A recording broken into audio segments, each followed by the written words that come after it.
কিরে বন্ধু, দার্জিলিং এ তো গেছিলি, ওখানকার আবহাওয়া কেমন তাই বল। আর বলিস না ভাই, বিশালই গরম। আমি তো জানি দার্জিলিং এ 12 মাসই ঠান্ডা। সবই তো জানিস, আবার জিজ্ঞাসা করছিস কেন? ওইসব ছাড়, দার্জিলিং থেকে তোর জন্য কিনে এসেছি, তাই দেখ। এত বিড়ি, এটা চাতা পাতা বিড়ি লয়, এটা হলো অমৃত। একবার খাবি তো পায়খানা ক্লিয়ার হবে। আরে তাই নাকি? আমার 3 দিন থেকে কষা পায়খানা আছে, দি তাইলে।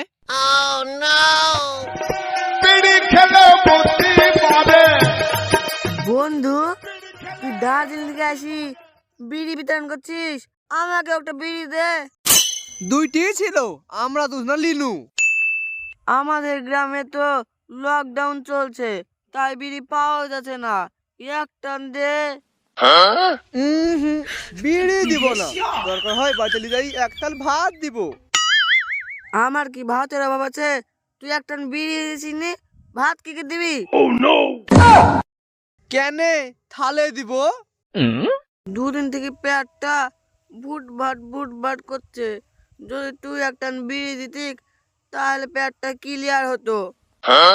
तू दूध मांगेगा तो खीर देंगे, बीड़ी मांगेगा तो चीर देंगे।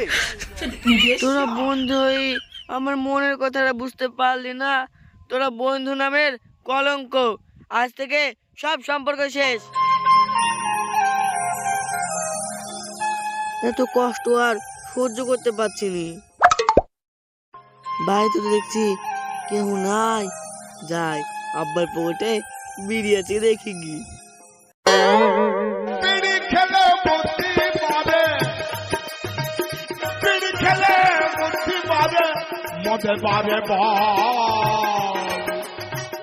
এর জন্যই 2 দিন থেকে কষ্ট পাচ্ছি।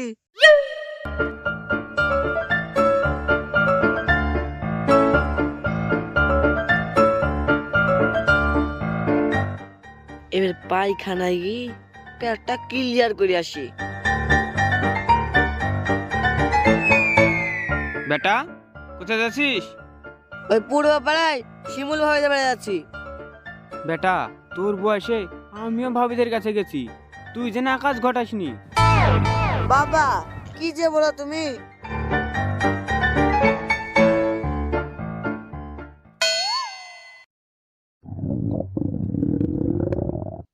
পচার বাড়ির দই খাই পেটের মধ্যে ভুটভাট করছে কেন?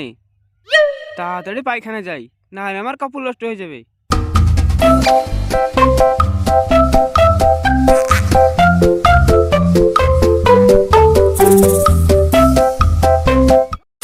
আরে সর্বনাশ, পায়খানা থেকে ধুমে উঠছে কেন?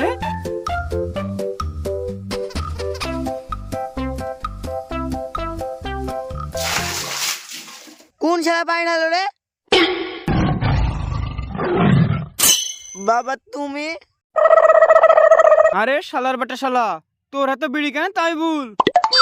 আব্বা, 2 দিন থেকে পায়খানা ক্লিয়ার হয়নি, তাই তোমার পকেট থেকে বিড়ি চুরি করে খাচ্ছ।